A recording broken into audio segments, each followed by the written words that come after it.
So I've got a hunter that just texted me who has been seeing some deer, but not very many. And he's with his 80-year-old dad. And his dad wants a more stable stand to start with. And of course they want more action. So we're gonna put them on a different piece of ground, see if we can't kind of bump it up a little bit and get them an opportunity tonight. I'm gonna send him a voice memo so he knows what we're doing. Andrew, did you guys see anything this morning? Let me know if it's picked up in there at all. We might want to stay put because there's some really good deer on that property. But if it's still dead, I will like to move you guys. You might be meeting with Jason or Steve, depending on how long you guys want to stay in and when you want to go out. So let me know what your action was like this morning. One, if you have a desire to stay, you don't have to move from that property. So if it got good, stay there. I mean, that's not a problem. But if it's stale, then we've got a good place ready for you to move into. If you're up for that, let me know, and let me know what time, and we'll get it all put together for you. Hey, Jesse, sorry to hear that. What is your tag good for? I forgot. If you have a Unit 2 tag attached to your license, can you look at the adjacent unit and get back to me? If you have a Unit 2 tag, do you mind traveling about an hour? Because we've got some deer moving on a different farm that are, I'm not gonna say easy, but the activity is really good. So let me know if you got a 2 and if you don't mind driving. And the third question would be, how soon can you be to Hoxie? Let me know, thanks. Oh, he's hunted for a day and a half and has not seen a deer, which is unusual. But the thing is he got to the property the first day and he passed 2 different deer that were in the 140 range. But he's hunting deer that are bigger. So, I mean, I understand, but sometimes these deer that look 140 end up being 160, and sometimes the ones that look 160 end up being 140s. You just don't know. This guy, though, has got a lot of deer that have already scored 130 and 140, so I trust he knows what he was looking at. But he had those experiences up front, and people, when they get here and they see that, they think it's gonna be like that every single day. And really, you get one good opportunity here in 5 days. It's not the kind of place where you have great action every single day. So it starts out slow, and then you have that day that's better sometimes, as opposed to just showing up and all of a sudden deer are all over you. So he got the kiss of death having great action to start with. And now we're looking at chasing our tail, getting him onto a property where he's gonna have some deer. We only got a day and a half left, but I feel pretty confident he'll get some action tonight.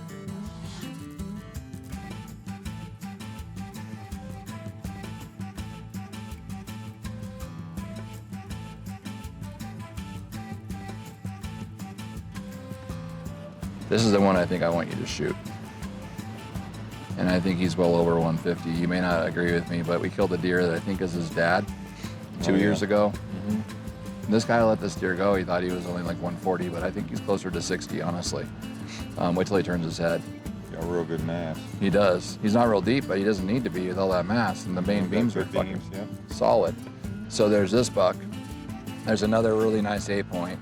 These were filmed 3 days ago on his first morning out there. He had all 3 of those bucks wandering around him. And he said he's waiting for a 160, and I went back and looked at this and went, I don't know that one doesn't hit it. I mean, you don't think he's 162. He's probably 156 though, so he's closer to 60 than 55. Right? And if I didn't kill one that looked just like him on the same property, don't you think? It's pretty. Yeah. Between those 3 deer though, you got 3 in there that are over 150 and does crawling all over the fucking place. So that's good. The stand on the east side, it's got a lot of canopy around it, as opposed to the rifle stand. We might put you in the rifle stand tomorrow afternoon, but tonight I want to sit on the stand where that buck was standing yesterday. He's already in there. It's already a natural corridor for him. Yeah. And that's that wide one with the shorter tines. So how's everything else going? You like the cabin and everything? Yeah. I mean, funny thing is Hunter is the same age, just like a year or 2 younger than my son. Okay. My son's name's Hunter. Oh yeah? Hunter said he had a baby, and he named his son Hudson. My son had a baby. It'll be 2 years old this month. His name's Hudson. Oh shit. Hunter and Hudson. Oh, you guys just became best friends. What's the chance? Yeah. What are the odds? That's crazy. He's a good kid. Yeah, and to have all these camps and you guys ended up together in that one. If you need anything, holler at me. You should have service down there too. Good luck.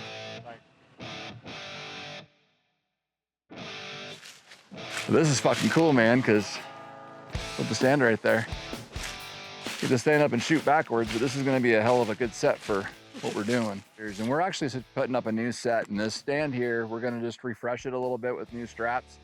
I haven't put any minerals in here or anything in here for years, actually. I should have, because we killed 2 really nice deer out of this stand. The last time we killed a deer out of the stand, though, was in 2019, and it was a 164-inch 12-point, I think it was, that we recovered right over here in all this tall brush. A coyote actually finished it off. So we'll add that to this mix. But We're planning on killing a big buck here on Monday or Tuesday, so we'll see if that all works out. But I wanted to give a presentation on our mineral products while we're doing all the other work. If you look at the ground here, you can tell that absolutely nothing's been laid down here. This is all the same grass that was growing here probably 2 years ago, 3 years ago. Literally nothing's been in here on film. And we're gonna put our camera right on this tree. And it's a brand new Tacticam that I just fired up, and hopefully I did it right so we can get some pictures. But I wanna see how long it takes to get deer on this set.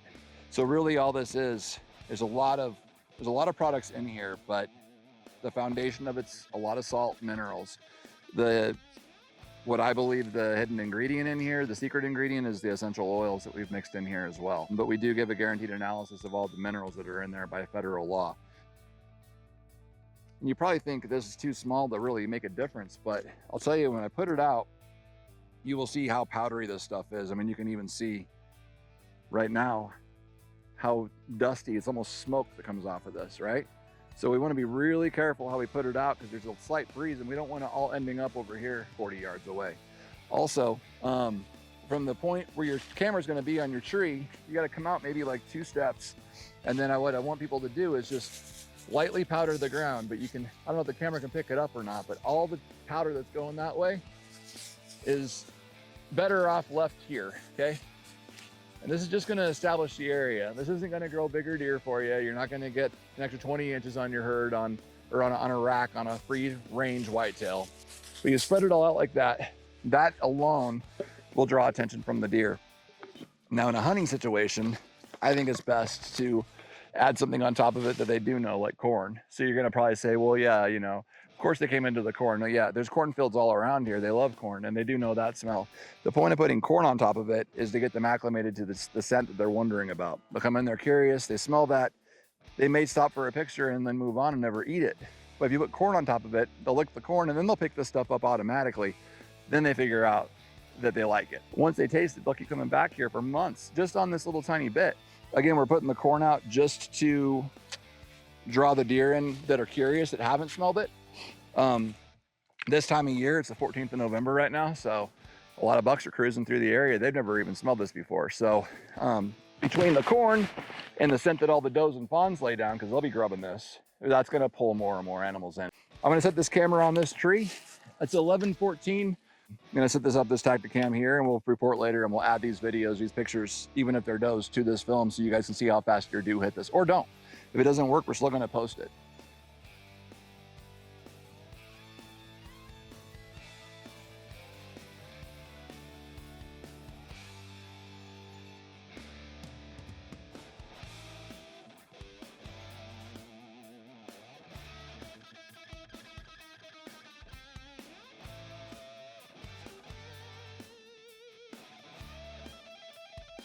All right. Well, what happened? Well, I had like about 200 yards out, I saw a buck. Right. Then I saw another one. Then I saw a third. Okay. Like, all right, so the doe came in. I'm like, at some point they're going to come. Right. And then one is all the way in the back, comes in. Okay. I think it's the biggest of the 3. Right. So I'm like, okay. That the one you shot? Yeah. Cool. All right. Good. They must be the So, biggest one. She came in and she actually started, she got right here Right. and she saw me. Okay. Right. So I just kind of had my head down and she was stamping and then she started to go that way. I was like, maybe she goes that way, he'll follow. She's still over here and he starts turning. So when he got right past the feeder, his head was at the feeder. Like Okay. he's just past it, but that's when I shot. Okay. I swear, like time stopped. Right. I don't think it's ever happened to me. Like I shot and I'm like, Right. what the fuck? Right. And so I don't think he jumped at all. All right. So was he standing there? He must have been standing somewhere in here-ish.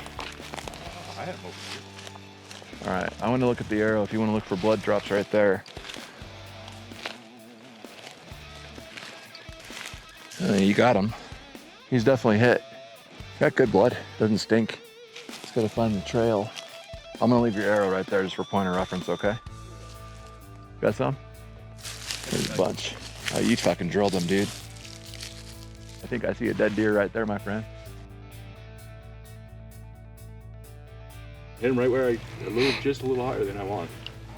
Yeah, well, I think you hit him right where you needed to. The thing only went like 50 yards. Wow. Yeah, that's a nice buck. What do you think? Good deer. Good deal, man. Well, congratulations. How you doing, Chip? Oh, okay. Good. A long way. Yeah. I got a little drag ahead of us, but he's not too bad. Not too bad of a distance.